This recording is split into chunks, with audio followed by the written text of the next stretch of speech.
Welcome back. From visits from Dr. Martin Luther King Jr. to walking the streets of the Parkland neighborhood with Muhammad Ali, Bud Dorsey has seen and captured it all. He joins us now along with Joe Manning from the Louisville Story Program to talk about the new book. Good morning to you both.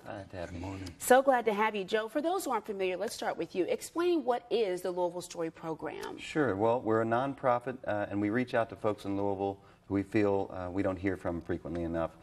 And we offer them the tools and platforms they need to amplify their voices and stories for the rest of the community to hear in their own words. We produce books and radio programs and exhibits. Okay, so we're talking about a specific book, Available Light. Sure. Where did this idea come from? We know Bud's work. Why was he chosen? Well, when we were working on the Dirt Bowl book, I said bang, the history of the Dirt Bowl.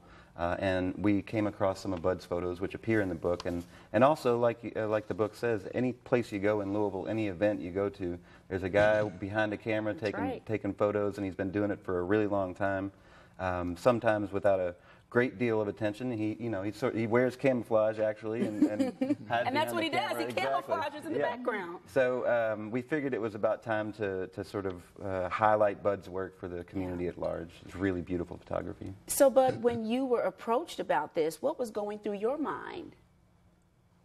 I mean, I appreciated them asking me to partake in this project, and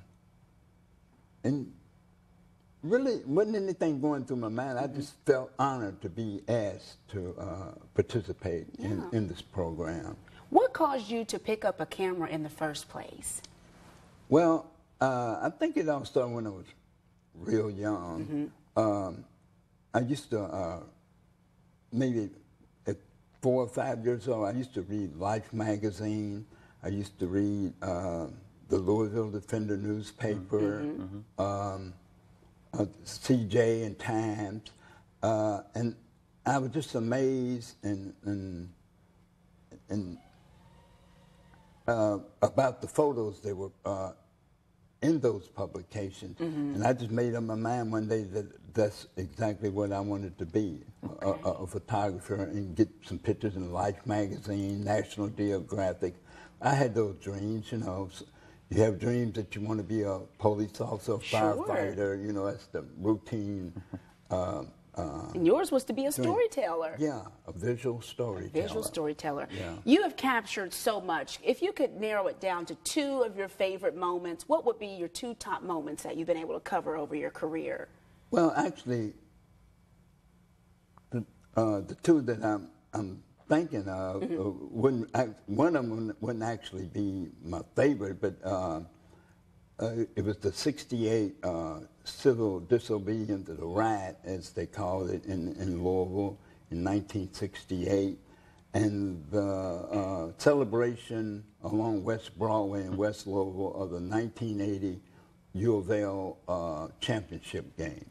So that would be your top 2, there's so many. Yeah. Okay. So for those who haven't got to get their hands on the book, they have an opportunity, right, Joe? Sure, of course. We're selling them at Carmichael's Booksellers, Mickey Hote in Portland, online at LouisvilleStoryProgram.org, also at Amazon, should you need to do that, and there will be more outlets here pretty soon. Okay. And what about the book signing? Let's see, what'd you say, Next Thursday, right, Bud? Next Thursday at the Western Branch Library. That's on the 14th from 5 to 7. Okay. I'll be there. You'll be there. Yeah. We'll be there. So you'll have the copies, and you'll be signing some copies as well. That's right. Okay. So there's this awesome event the end of August at the Ali Center, kind of debuting this book. And, Bud, you're literally among the greatest there at the Ali Center. How did that feel? That really feels great. I'm having my photos on exhibit along with Howard Bingham, who was Muhammad Ali's personal photographer. Yeah. Actually, I'm proud of another thing that I just found out about the night before. It was the Louisville Bicentennial Forum that's going on in Louisville this week. He's been featured? Yeah, the exhibit's being featured in the biennial, right? Yeah, and I'm on one of the shots. Well, actually, the cover shot of this book is on on the cover of the magazine. That's great. I didn't know that. Yeah, and so I'm really proud of that because I'm on there with national and internationally known famed photographers and a lot of local gifted, talented photographers.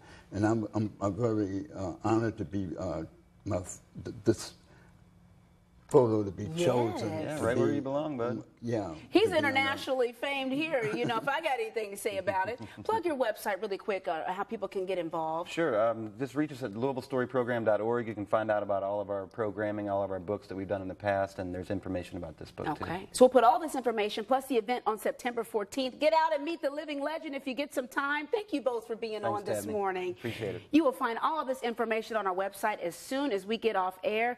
Caitlin, we'll send it over to you.